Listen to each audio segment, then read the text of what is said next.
Assalamualaikum warahmatullahi wabarakatuh. Selamat pagi anak-anak, apa kabar semuanya? Baik, anak-anakku sekalian, kita lanjutkan untuk materi sekarang yaitu tentang warta ya. Langsung saja anak-anakku sekalian, apa itu warta? Ya, di bahasa Sunda. Ngaguar perkara warta, kita lihat di sini. Warta sok disebut oge berita. Aya oge menyebut warta berita. Jadi warta ini bisa disebut juga ya berita ya, atau warta berita. Oke, lanjutkan. Warta teh mangrupa iber perkara hiji kejadian atau hiji hal. Boh sawangan, boh pamadegan, dumasar kana kanyataan. Jadi ini perlu digarisbawahi ya. Jadi dalam pengertian bahasa Sunda, warta itu mangrupa iber perkara hiji kejadian ya, atau hiji hal, boh sawangan, boh pamadegan, dumasar kana kanyataan. Jadi memuat berita ya, suatu kejadian atau hal yang dianggap penting ya, berdasarkan realita atau kenyataan ya. Jadi seorang wartawan membuat berita itu harus sesuai dengan kenyataan, baik berita sebuah kejadian ya, peristiwa dan lain-lain. Lanjut. Biasana warta teh sok dimuat dina media cetak atau diumumkan dina radio atau TV. Jadi anak-anak sekalian, biasanya warta itu dimuat ya di media cetak seperti koran ya, atau majalah. Ada juga yang diumumkan seperti di radio dan TV. Bahkan mungkin sekarang bisa dimuat di internet ya, diposting, baik berupa blog dan website lainnya. Terus ari jalma nu sok nyieun warta ya, sok disebut wartawan atau jurnalis. Jadi orang yang membuat berita ya, itu disebut wartawan atau jurnalis. Nah, itu ya. Jadi itu ya anak sekalian tentang pengertian warta. Lanjut, warta sok disebut oge berita. Aya oge menyebut warta berita. Warta teh mangrupa iber kajadian. Wah, ini enggak usah ya. Nah, kita lanjut ke sini. Dipatalikeun jeung warta di luhur, eta 5W plus 1H teh bisa diwujudkan karena pandangan seperti ini. Nah, jadi gini. Bapak ini ke copy 2 ya, nggak apa-apa lah ya. Jadi dalam membuat sebuah berita, seorang wartawan ya anak-anak sekalian, seorang wartawan biasanya mengemukakan pertanyaan 5W 1H ya. 5W 1H itu apa? Seperti who ya. Terus apalagi who siapa ya. Terus what apa, when kapan, why kenapa ya. Gitu. Where di mana dan lainnya. Nah, dalam bahasa Sunda, 5W plus 1H itu, nah ini saha, naha, naon, iraha, di mana, kumaha. Oke, Bapak bahas. Saha itu siapa ya. Naha itu kenapa atau why dalam bahasa Inggrisnya. Naon ya, naon itu apa. Iraha itu kapan. Di mana, nah di mana sama ya, di mana. Terus kumaha itu bagaimana. Nah, itu 5W plus 1H ya. Jadi seorang wartawan biasanya menanyakan ya kepada seseorang untuk dimuat dalam sebuah berita itu meliputi pertanyaan ini. Contoh misalkan di sini saha nu ngayakeun FKAAT, siapa yang mengadakan ya Federasi Konferensi Asia Afrika. Nah, berarti ini seorang wartawan menanyakan menggunakan kata saha gitu kan kalau versi bahasa Sunda.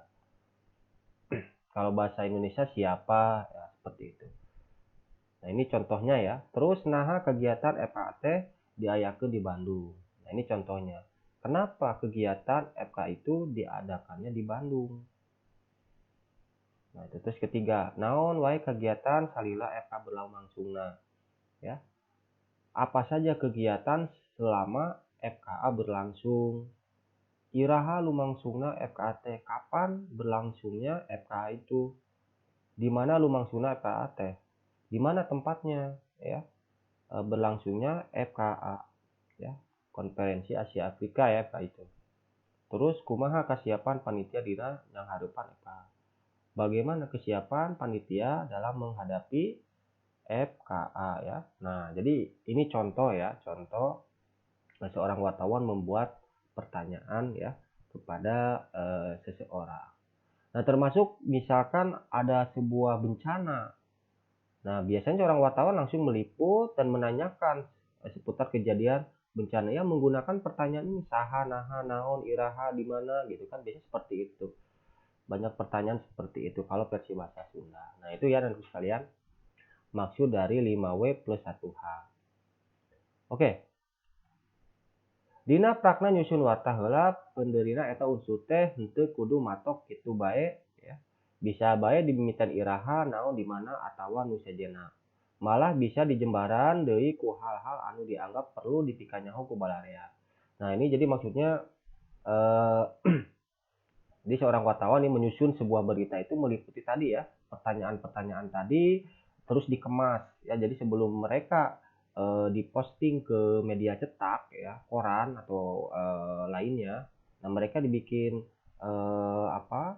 dikemas dulu ya dalam berupa catatan-catatan. Nah, setelah itu baru muat di media cetak. Biasanya seperti itu.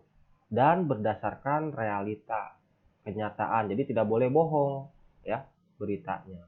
Nah, itu. Di luhur geus disebutkeun yen warta mah beja dumasar kana kenyataan atau fakta. Nah, jadi ya memang benar ya. Jadi warta itu harus berdasarkan kenyataan atau fakta. Pikeun ngumpulkeun eta fakta aya 3 cara nu bisa dilakukeun. Nyaeta bisa ku paniten atau observasi, wawancara, jeung riset media dokumentasi. Jadi ada 3 cara ya yang dilakukan seorang wartawan untuk mengumpulkan fakta dalam memuat sebuah berita. Nyaeta yang pertama nih perlu digarisbawahi atau dicatat, yaitu paniten. Bisa ku paniten. Paniten itu observasi. Jadi diamati dulu ya apakah ini benar kejadiannya ya atau bohong begitu ya. Nah, setelah itu baru diwawancara ya. Nah, seperti pertanyaan-pertanyaan tadi ya, cara mewawancarainya. Nah, siapa gitu kan?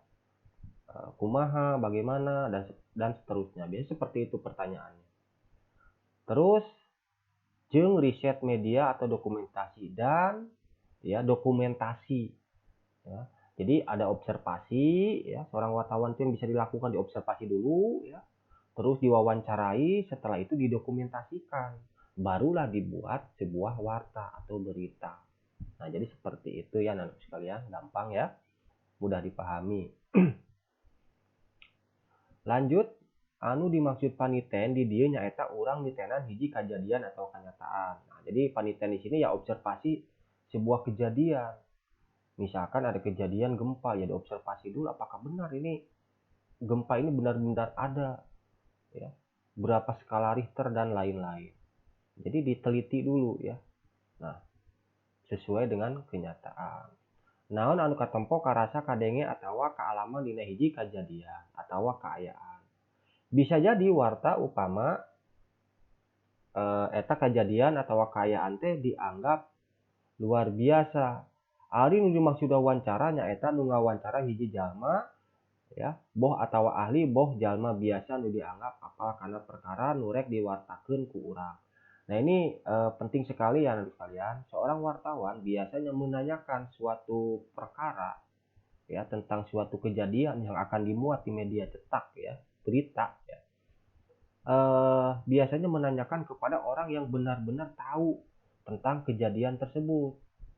Jadi tidak boleh menanyakan kepada orang yang tidak tahu tentang kejadian tersebut. Contoh misalkan ada kejadian banjir ya. Ada kejadian banjir. Ya berarti menanyakannya di sekitar warga yang ada di sana yang kebanjiran. Ya, jangan menanyakan ke orang-orang yang tidak tahu tentang perkara kejadian kebanjiran tersebut. Nah, jadi seperti itu maksudnya. Nah, di sini anak sekalian ada contoh ya berupa warta, ini catatan warta ya, berita gitu kan. Nah, ini beritanya misalkan ini di koran ya. Nah, tentang festival konferensi Asia Afrika. Nah, seorang wartawan ini kan sudah dikemas, nah ini sudah jadi ya, sudah jadi wartanya ini. ya, dimuat baik di media cetak ataupun di internet. Nah, ini tentang Festival Konferensi Asia Afrika, ceritanya seperti itu. Nah, tadi kan seorang wartawan mengumpulkan bukti-bukti, fakta-fakta, ya, observasi dulu ya sebelum memuat berita tentang Festival Konferensi Asia Afrika. Nah, ini sudah jadinya, ya, sudah dipublikasi di media cetak, ya. Nah, itu. Misalkan di sini Museum Konferensi Asia Afrika atau MKA Dina Poe Rebo mitembayan program Festival Konferensi Asia Afrika 2010 nu boga tema carita kota. Eta program nu dialpukahan ku MKA rukun gawe jeung network Katut Smart Country teh minangka program advokasi di bidang diplomasi publik. Nah, jadi ini maksudnya berita tentang ya festival ya Konferensi Asia Afrika tahun 2010 dengan bertemakan cerita kota begitu ya. Nah, di sini ada nama-nama ya project officer ya FKA tahun 2010 namanya Dedi Mulyana Surya ya. Dia menjelaskan tentang program FKA miboga tujuan ya. Tujuannya yaitu ngageuing deui ajen histori jeung modal politis Konferensi Afrika. Jadi mengingatkan kembali akan pentingnya tentang sejarah ya dan politisi ya, Konferensi Asia Afrika yang berlangsung di Bandung sekitar tahun 1955. Nah, jadi seperti itu ya anak-anak sekalian. Nah, ini contoh wartanya ya. Nah, gitu ya. Jadi kalau kalian ingin membuat berita atau membuat blog ya, baik di internet seputar kejadian misalkan ada kebanjiran atau musibah dan lain-lain, kalian bisa ngeposting di blog ya, di internet ya, asal catatan tadi ya berdasarkan fakta, tidak boleh bohong. Nah, berarti harus apa tadi? Diobservasi dulu ya, terus diwawancarai ya, seputar kejadian dan didokumentasikan. Nah, setelah itu baru diposting ya. Nah, jadi itu anak-anak sekalian. Nah, ini ada tugas. Kalian silakan isi ya 1 sampai 6. Cara mengisinya kalian bisa lihat di sini ya, di warta ini. Nah, kalian tinggal baca saja. Nah, di sini tinggal dimasukkan aja ke sini. Oke, Bapak akan artikan ya pertanyaannya. Dumasar warta di luhur, berdasarkan warta di atas, naon temana Festival Konferensi Asia Afrika tahun 2010. Jadi, apa tema Festival Konferensi Asia Afrika ya? Berdasarkan warta di atas tadi. Nah, di sini ya, kalian bisa cari. Oke, tadi Bapak sudah jelaskan. Oke, yang kedua, tataan non wae tujuannya diayakeun FKT. Apa ya, tujuannya diadakan FKA? 3. Apa maksud ya program FKAT yang dianggap kampanye dan advokasi ya, karena model kampanye dan advokasi. Apa maksudnya? Nah, kalian bisa cari ya di sini. Oke ya, gampang ya. Lanjut. Ari nu disebut program The Teacher's Way atau TTW dina kagiatan FKT naon. Jadi apa yang disebut dengan program The Teacher Way dalam kegiatan FKA itu. Oke ya. Nah, jadi itu. Oke, lanjut. Yang kelima, naon judul head warta di luhur. Apa judul warta di atas? Nah, ini gampang ya. Dan yang keenam, mana waktu jeung tempat atau deadline warta di luhur. Tempat dan waktunya kapan ya. Nah, itu ya nomor 6. Nah, kalian jadi silakan diisi di buku catatan ya.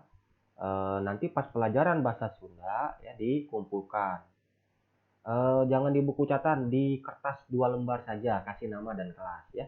Jadi tulis soal dan isinya di kertas 2 lembar ya. Pas pelajaran tatap muka bahasa Sunda dikumpulkan ya. Atau yang daring misalkan bisa dititipkan ke teman, boleh ya. Nah, itu. Oke. Jadi itu, kalian bisa cari di sini. Silahkan bisa di pause ini ya. Nah, jadi tulis dulu soalnya, terus ini kalian bisa lihat di sini. Nah, jadi enak ya. Baik, itu saja anak-anakku sekalian ya tugasnya. Kalau ada pertanyaan silakan tulis di komen ya. Terima kasih. Wassalamualaikum warahmatullahi wabarakatuh.